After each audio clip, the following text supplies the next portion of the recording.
Hoje estamos vendo Levítico, capítulo de 4 a 6, e nesses capítulos, antes de entrar nas perguntas, algumas observações aqui, onde enfatiza bastante a questão de sacrifícios por causa do pecado ou da culpa.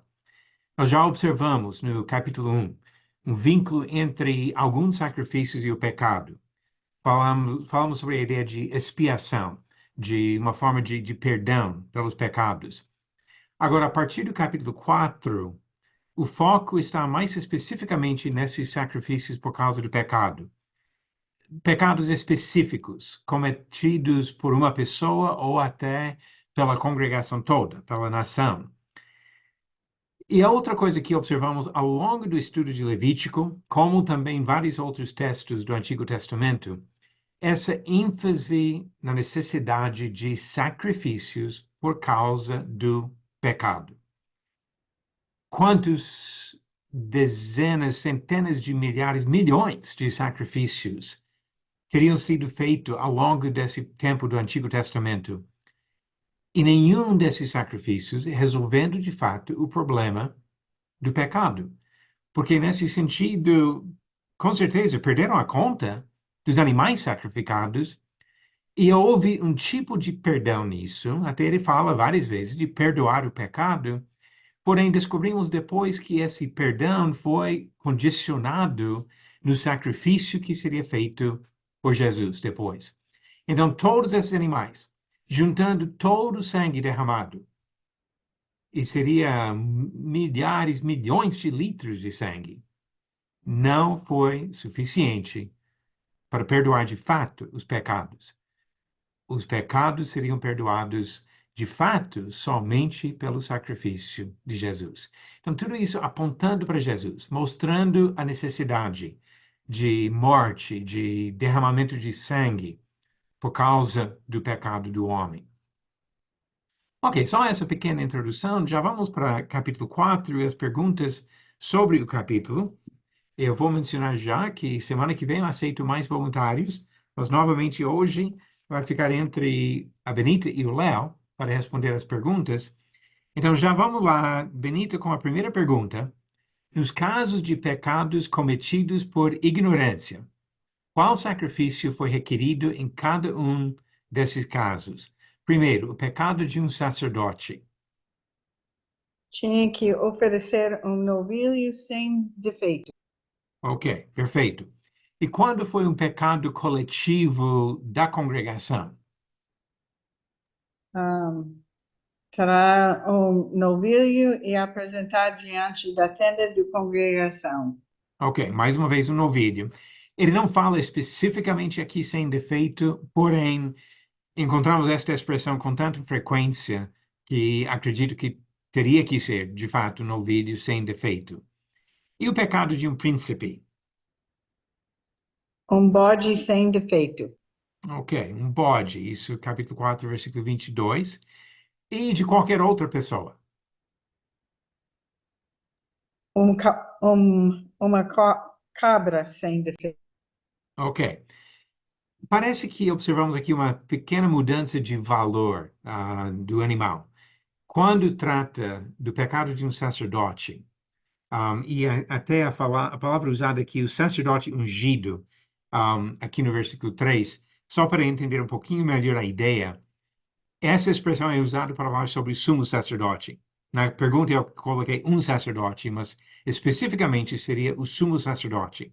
O sumo sacerdote que representava o povo diante de Deus. Até tinha as pedras no peitoral representando o povo diante de Deus. Aquela gravação que seria na coroa dele, da ideia de Santíssimo ao Senhor. Então, ele representava a nação para Deus. Então, pensando nisso, o pecado do sumo sacerdote seria principalmente pecado contra Deus. Aí exige um animal grande. Pecado coletivo da congregação também seria uma coisa da nação toda, do povo inteiro, contra Deus. Aí um novilho. Agora, os outros dois casos, pecado de um príncipe, um líder civil, Seria mais possível que fosse alguma coisa contra o próprio povo ou contra uma pessoa, talvez um julgamento errado ou alguma coisa. Aí o sacrifício exigido para resolver o problema com Deus foi um sacrifício um pouco menor. E a mesma coisa com o pecado de qualquer outra pessoa, um sacrifício um pouco menor. Depois nós vamos ver outra distinção nisso, o destino do sangue dos sacrifícios. E vai ter uma outra pergunta que vai voltar um pouco para essa questão ainda na aula de hoje. Mas olha o que diz, versículos 6 e 7. Falando sobre o pecado do sumo sacerdote. E molhando o dedo no sangue, aspergirá dele 7 vezes perante o Senhor diante do véu do santuário. Também daquele sangue porá o sacerdote sobre os chifres do altar do incenso aromático perante o Senhor, altar que está na tenda da congregação. Então, nesse caso, o sangue do sacrifício pelo pecado do sacerdote seria levado para dentro do tabernáculo. Agora, versículo 16, falando sobre o sacrifício pelo pecado coletivo da congregação. Versículo 16, ele diz: Então o sacerdote ungido trará do sangue do novilho à tenda da congregação, molhará o dedo no sangue e o aspergirá 7 vezes perante o Senhor diante do véu. E daquele sangue porá sobre os chifres do altar que está perante o Senhor na tenda da congregação. E todo o restante do sangue derramará à base do altar do holocausto, que está à porta, fora da tenda da congregação. Então, novamente, pecado coletivo da congregação. O sangue seria levado para dentro do tabernáculo. Mas versículo 25, quando se trata de um líder civil, um príncipe do povo, então o sacerdote com o dedo tomará do sangue da oferta pelo pecado e o porá sobre os chifres do altar do holocausto, e todo o restante do sangue derramará à base do altar do holocausto. E versículo 30, a mesma coisa quando se trata do pecado de qualquer outra pessoa. Então, nesses casos, o sangue não foi levado para dentro do tabernáculo, não foi levado à presença do Senhor, mas foi derramado lá fora ou colocado no altar do holocausto que ficava do lado de fora do tabernáculo. Talvez, justamente por ser algo de menos consequência, o pecado de um líder civil ou de qualquer outra pessoa, e talvez porque envolve mais a probabilidade de pecado contra outra pessoa e nem necessariamente pecado principalmente contra Deus. Obviamente, qualquer pecado que nós cometemos contra outra pessoa, de alguma forma é pecado contra Deus. Mas a resolução da ofensa é algo mais entre as próprias pessoas. No Novo Testamento, Mateus 18, do 15 ao 20, trata disso. E que o problema sendo resolvido entre 2 ou 3 pessoas já está resolvido com Deus. Talvez um pouco a ideia que encontramos nessas distinções sobre os sacrifícios feitos. Ok, Benita, muito bom. Vamos passar agora para a segunda pergunta. E o Léo, já entrando no capítulo 5 com essa pergunta. Qual seria a consequência se alguém recusasse testemunhar tendo conhecimento de um pecado cometido por outro? Ele sofreria por sua iniquidade. Ok, exatamente. Essa pessoa levaria a sua iniquidade, ele diz, capítulo 5, versículo 1. Agora, uma coisa também nisso, eu acho importante esclarecer um ponto aqui, porque só a leitura casual pode dar a impressão que ele está dizendo aqui que deve ficar olhando para todo mundo, procurando culpa, procurando pecado no outro. Embora isso nunca foi a atitude que Deus incentivou do seu povo. Ele não está criando aqui uma cultura de espiões, procurando descobrir todos os pecados dos outros para falar. A linguagem aqui sugere que a pessoa tenha sido chamado como testemunha. Inclusive, na versão que eu estou usando aqui, ele fala sobre a questão de ouvir a voz da imprecação. Parece que a ideia seria que alguém já foi acusado e agora está chamando como testemunha alguém que teria conhecimento de fato do que aconteceu, e essa pessoa não poderia deixar de falar. Se fosse chamado como testemunha, teria que falar a verdade. Não muito diferente do que acontece no tribunal hoje, quando alguém é acusado de um crime, pode chamar testemunhas contra ou a favor da pessoa, e a pessoa tem uma obrigação de falar a verdade. Então, no caso aqui, ofensa já identificada, a pessoa já identificada, e assim, talvez até nesse contexto de julgamento judicial, oficial, precisa falar o que viu, o que sabe do crime cometido. Ok, Benito, voltando para você com pergunta número 3. Pecados por ignorância envolvendo coisas sagradas. E observei aqui que talvez seria uma coisa envolvendo alguém que não entregou dízimo, ou que, de alguma forma, não cumpriu alguma obrigação em relação às coisas consagradas. Qual seria a consequência? Ou desses pecados trariam? Qual a consequência sobre a pessoa? Eles teriam que fazer um sacrifício de um carneiro e fazer restituição do valor mais 20%. Ok, exatamente isso. O ofensor teria que ofertar um carneiro sem defeito, novamente animal sem defeito, e pagar a restituição mais um quinto, ou seja, mais 20%, como você falou. Então, aqui, essa ideia de restituição, quando tem uma dívida com alguém, e vamos ver isso em outros contextos ainda, que está devendo alguma coisa para alguém porque defraudou ou roubou, no caso aqui, talvez não dando o que era devido para o próprio senhor. Paga a restituição mais 20%, o valor mais 20%. Ok? Pergunta 4, voltando para você, Léo. Aqui nessa pergunta, em que momento seriam perdoados os pecados cometidos por ignorância? Após sacrificar um carneiro. Ok. Quando tiver feito o sacrifício para fazer expiação.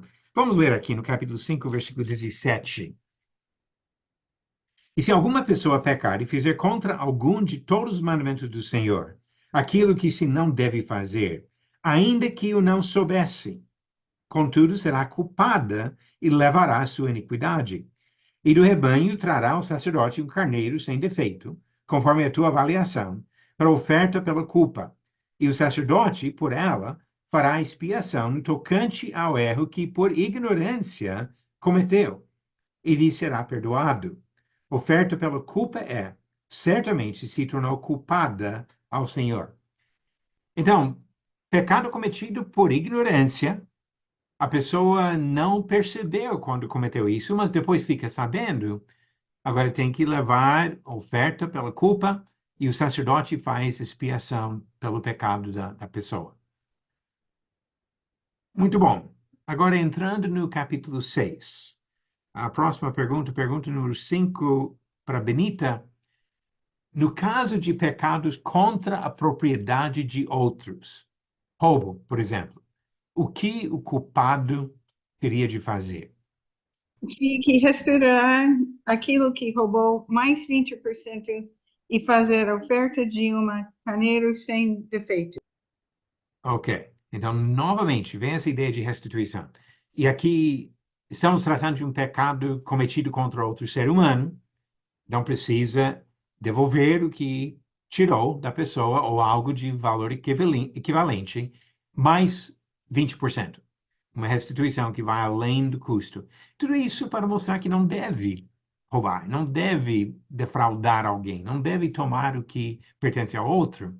E quando fizer isso, teria uma penalidade, uma multa, além do custo em si. E a questão de ofertar um animal mostra que o pecado contra outra pessoa também implica em pecado contra Deus. Porque Deus que tinha feito as leis, as regras sobre como tratar os outros. Lembrando que nos 10 mandamentos, os primeiros 4 tratam de pecados diretamente contra Deus e os outros 6 de pecados contra outros seres humanos, mas são mandamentos de Deus. Então, quem violasse qualquer dos mandamentos pecou contra Deus e alguns dos mandamentos envolvem pecados contra outras pessoas. Então, aqui, restituição mais 20% e ainda oferta pela culpa que teria que fazer com o sacerdote. Pergunta número 6, Léo. Qual regra especial foi dada sobre o fogo do altar do holocausto? Ele nunca deveria ser apagado. Ok. Esse fogo ficaria sempre aceso, dia e noite, nunca permitindo que apagasse. Até parece que eles tinham uma maneira de levar o fogo quando levantaram para fazer viagem, desmontando o tabernáculo e tudo que tinha para ir para outro lugar, que eles tinham jeito de levar o fogo para ainda acender novamente o altar de holocausto, respeitando essa ideia de um fogo constante, sempre aceso diante do Senhor. E lembrando que os holocaustos foram feitos muitas vezes por causa de pecado, outras vezes ofertas, por exemplo, para manter a comunhão com Deus, e seria necessário que mantivesse isso constante diante de Deus. Em nenhum momento deixaria de queimar alguma coisa para o Senhor.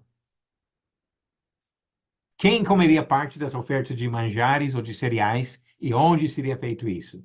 Arão e seus filhos, e eles tinham que fazer no lugar santo, na porta da tenda da congregação. Ok. Então, essas ofertas seria a porção de Arão e seus descendentes homens, outros sacerdotes, e seria no lugar santo. E o motivo disso, ele fala que essas ofertas foram santas. Foi algo que foi levado para oferecer para Deus, então necessariamente respeita a santidade da oferta em si. E pergunta número 8, Léo, voltando para você. Em qual situação foi proibido para qualquer pessoa comer de uma oferta de manjares? Na oferta do próprio sacerdote. Ok, exatamente. E aqui novamente, algo feito pelo sacerdote seria só para Deus. A mesma ideia que encontramos lá no capítulo 4, quando ele falou sobre ofertas pelo pecado de ignorância do sacerdote, do sumo sacerdote, seria levado para dentro da tenda da congregação e assim diferente, e um animal de porte, um animal maior. Aqui também a ideia é que não sobra nada para o homem comer. Esse sacrifício seria completamente dedicado ao Senhor. Essa oferta seria queimada completamente para o Senhor. E a pergunta número 9, voltando para Benita, os sacerdotes comeriam parte da carne de alguns sacrifícios, mas foi expressamente proibido comer a carne de certos sacrifícios. Quais? Os ofertas pelo pecado, cujo sangue foi levado à tenda de encontro. Ok, então o que nós descobrimos aqui? Quando foi oferta pelo pecado, de modo geral, podiam comer isso no lugar santo, já comentamos sobre isso. Mas no caso de ofertas pelo pecado, cujo sangue foi levado ao tabernáculo, não podiam comer esta carne. E isso parecido com o que acabamos de ver na pergunta 8, isso envolve o pecado do sacerdote ou o pecado da congregação. Voltando lá para capítulo 4, lembramos que no caso do pecado do sumo sacerdote, o sangue foi levado para dentro. Quando foi da congregação, o sangue foi levado para dentro. Então, nestes casos, a carne do sacrifício não podia ser comida pelos homens. Era algo que foi para resolver uma coisa com Deus. O pecado de quem representava o povo diante de Deus, ou a própria congregação diante de Deus. O sacrifício seria feito e o sangue entregue dentro do tabernáculo, e assim eles não podiam comer desta carne. Mas se for o caso de um líder civil ou de uma pessoa comum, nestes casos, o sangue seria derramado à base do altar e a carne seria comida, sim, pelos sacerdotes. Ok, essas foram as perguntas mais fáceis, vamos dizer. Agora, mais um desafio para hoje. E nisso, eu quero comentar um pouquinho e depois nós vamos ver algumas coisas até do Novo Testamento. Eu mesmo vou responder essa pergunta sobre a questão de ignorância como desculpa por pecados. O que nós ouvimos muitas vezes hoje? Alguém dizendo, eu não sabia. E que isso se torna desculpa para justificar pecados. Até pior, às vezes para dizer, eu não sabia quando eu comecei a praticar esse pecado, então eu posso continuar praticando o pecado e não tem problema. Muitas vezes pessoas citam Atos 17, versículo 30, nesse sentido, onde Paulo estava em Atenas falando com os filósofos gregos.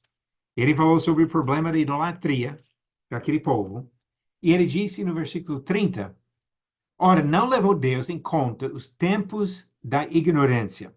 Agora, porém, notifica aos homens que todos em toda parte se arrependam.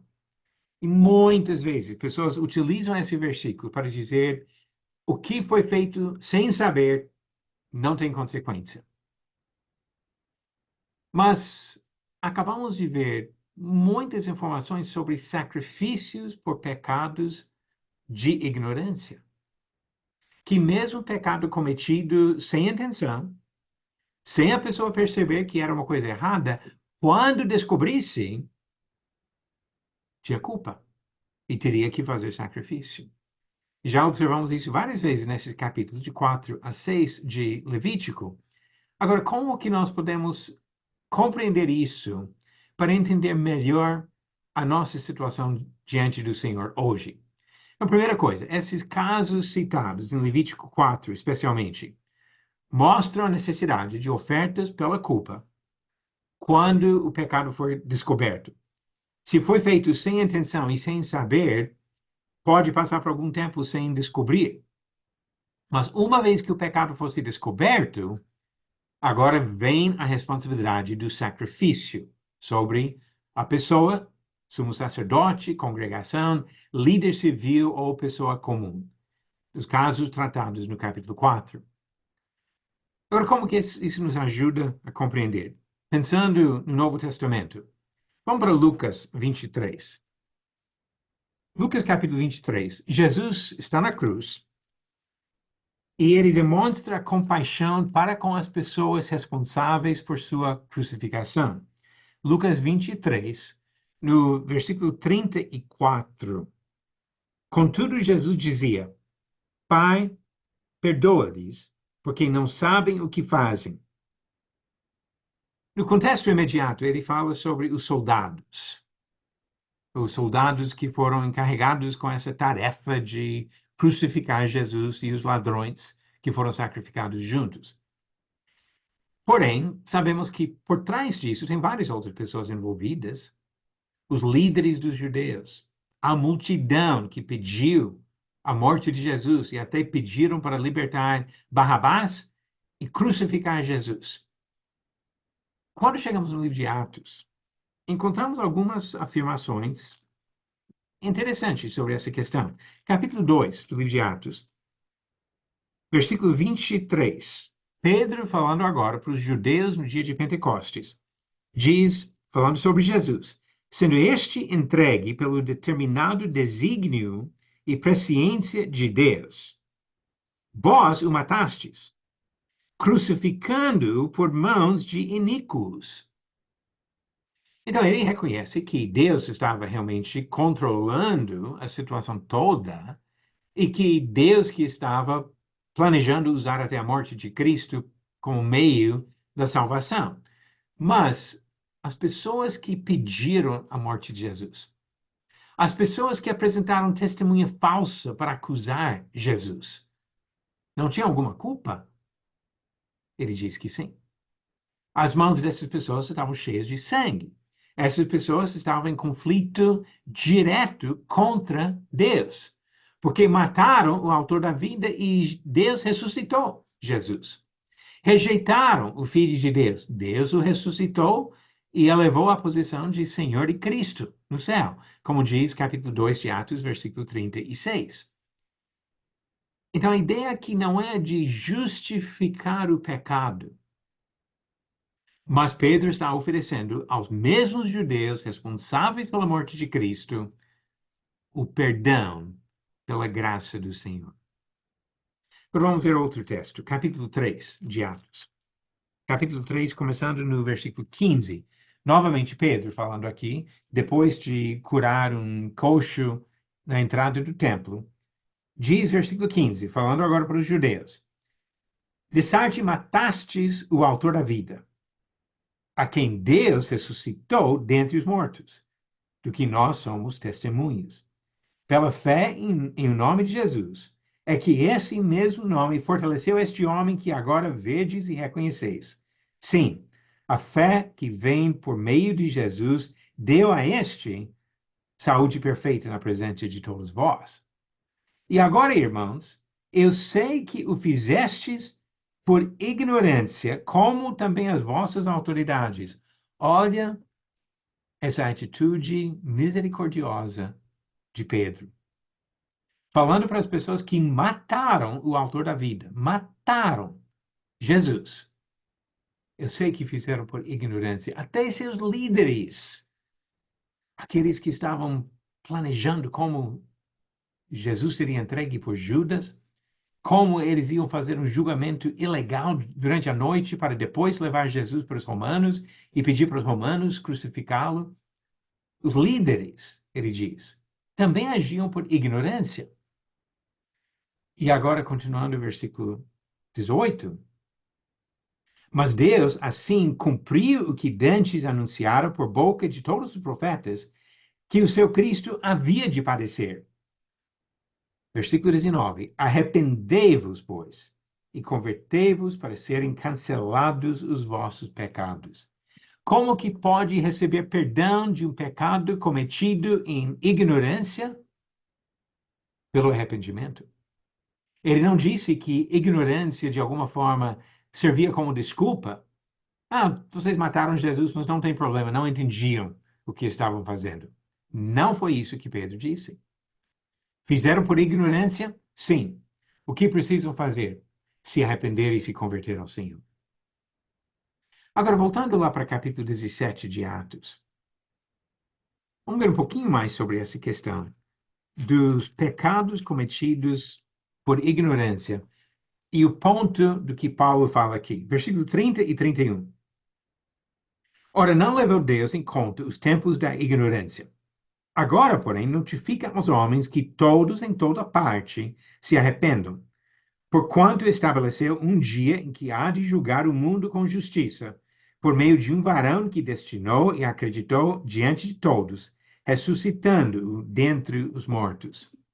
O que nós temos aqui nas palavras de Paulo? Ele afirma primeiro que Deus não levou em conta os tempos da ignorância, mas ele não está falando aqui sobre a ignorância em alguma época da minha vida ou da sua vida. Os tempos da ignorância aqui são os tempos antes da revelação de Jesus. Quando os judeus tinham uma lei feita de propósito imperfeita, e os gentios, menos ainda, tinham aquelas leis dadas aos patriarcas e algumas revelações de Deus ao longo da história, mas no geral não tinham o benefício de uma lei tão boa como os judeus. Tempos de ignorância, antes da vinda de Jesus. Mas agora que Jesus veio, a mensagem do Evangelho é para notificar a todos em toda parte da necessidade do arrependimento. A ignorância não justifica o pecado. Pode até explicar, mas não justifica. Agora, como que esse princípio é abusado demais hoje em dia? Muitas pessoas têm a ideia que ignorância da palavra do Senhor é desculpa suficiente para justificar a desobediência. Eu não sabia, então como que Deus vai me julgar por isso? Sendo que ele revelou a sua palavra, deu uma mensagem para nos guiar, para nos orientar, mas mesmo assim, muitas pessoas preferem ficar na ignorância. Muitas pessoas não querem nem estudar a Bíblia, porque acham que pode trazer alguma responsabilidade sobre si. E pode mesmo. Mas isso não é motivo de ficar na ignorância. Precisamos conhecer a vontade de Deus, conhecer a palavra de Deus. Mas como que funciona isso? Um exemplo triste, mas comum. Jesus falou claramente sobre a questão do casamento e divórcio. Ele disse em Lucas 16, versículo 18, quem repudiar sua mulher e casar com outra comete adultério. E quem casar com a mulher repudiada pelo marido também comete adultério. Então, houve um casamento ilícito, agora tem dois casamentos condenados por Deus, que ele não autoriza, que ele não aceita. Mas o que acontece com muita frequência hoje? A pessoa não quer ficar no casamento. Ou talvez já se divorciou, mas sem motivo certo. Outro trecho, Mateus 19, versículo 9, Jesus abriu uma exceção a esta regra, quando ele falou da possibilidade de alguém divorciar por causa de relações sexuais ilícitas. Mas muitas vezes não foi por esse motivo que aconteceu o divórcio, e a pessoa alega, mas eu não sabia, eu não era cristão na época, eu não sabia da palavra de Deus. E por isso que eu casei, me divorciei, e aí casei de novo, agora eu quero ficar nesse casamento aqui. Sendo que o divórcio não foi conforme a vontade de Jesus. Nós temos o direito de continuar vivendo no pecado. O que Jesus disse é que esse casamento seria caso de adultério. A pessoa está pecando contra Deus, vivendo na prática de adultério. E apesar de todos os argumentos emocionais, e existem muitos, eu entendo a dificuldade desse assunto, mas apesar de todos esses argumentos emocionais, a palavra de Deus continua sendo a mesma palavra. Quem repudiar sua mulher e casar com outra comete adultério, e quem casar com a mulher repudiada pelo marido também comete adultério. É o que Jesus disse, não o que eu digo. O que Jesus disse. Mas eu não tenho direito de rejeitar alguma coisa que Jesus fez e falou. Nenhum de nós temos esse direito. Então, se a pessoa já divorciou o primeiro cônjuge por outro motivo, não sendo o motivo citado em Mateus 19, entrou em outro casamento, está vivendo na prática do adultério. E mesmo alegando ignorância na lei, uma vez que fica sabendo da palavra de Deus sobre isso, tem a obrigação de se arrepender. E o arrependimento exige uma mudança de atitude em relação ao pecado em si. Que eu não vou continuar vivendo na prática do pecado se eu realmente decidir morrer ao pecado e deixar o pecado. Então, como que eu poderia continuar num casamento condenado por Deus, se de fato eu me arrependi dos meus pecados? Eu sei que essa questão é difícil a aceitação, não tão difícil o entendimento, mas difícil a aceitação. Mas ignorância não justifica pecado. E ignorância não nos alivia da responsabilidade do arrependimento. Quem matou Jesus precisava se arrepender. E quem vive na prática de qualquer pecado hoje precisa se arrepender. Mesmo se for pecado cometido por ignorância, precisa se arrepender. Precisa buscar o perdão que só Jesus oferece para nós. Quando Ele nos chama para crer nele, nos arrepender dos nossos pecados e receber o batismo para lavar os pecados e entrar em comunhão com Deus. Nós não precisamos sacrificar animais, como eles fizeram em Levítico. Mas nos arrepender e obedecer o que Jesus manda, com certeza, Ele exige isso de cada um de nós. Aqui encerra nosso estudo de hoje. Se Deus permitir, na semana que vem, nós vamos para capítulos de 7 ao 9. E deixe-me só mostrar mais algumas coisinhas aqui, de dar crédito para algumas ilustrações usadas aqui no estudo, respeitando os direitos autorais dos artistas. E lembrando que tem sempre outras oportunidades para conhecer melhor a palavra de Deus. Seja no nosso canal no YouTube, e estamos tentando colocar todas essas aulas no YouTube dentro de uma semana. Então, provavelmente, essa aula que acabamos de fazer aqui hoje vai aparecer dentro de 2 ou 3 dias. Se você entrou um pouco atrasado hoje, pode ainda acompanhar o estudo no canal no YouTube. E também aparece no site, se for mais fácil, pelo site de estudosdabíblia.net, nem precise ir para o YouTube. E as mensagens do podcast diário, Estrangeiros e Peregrinos, sejam bem-vindos, podem encontrar isso no Spotify, para acompanhar todos os dias mensagens que vêm da palavra do Senhor. Que Deus abençoe cada um na busca de conhecimento e na aplicação da palavra na própria vida. Muito obrigado por sua participação hoje.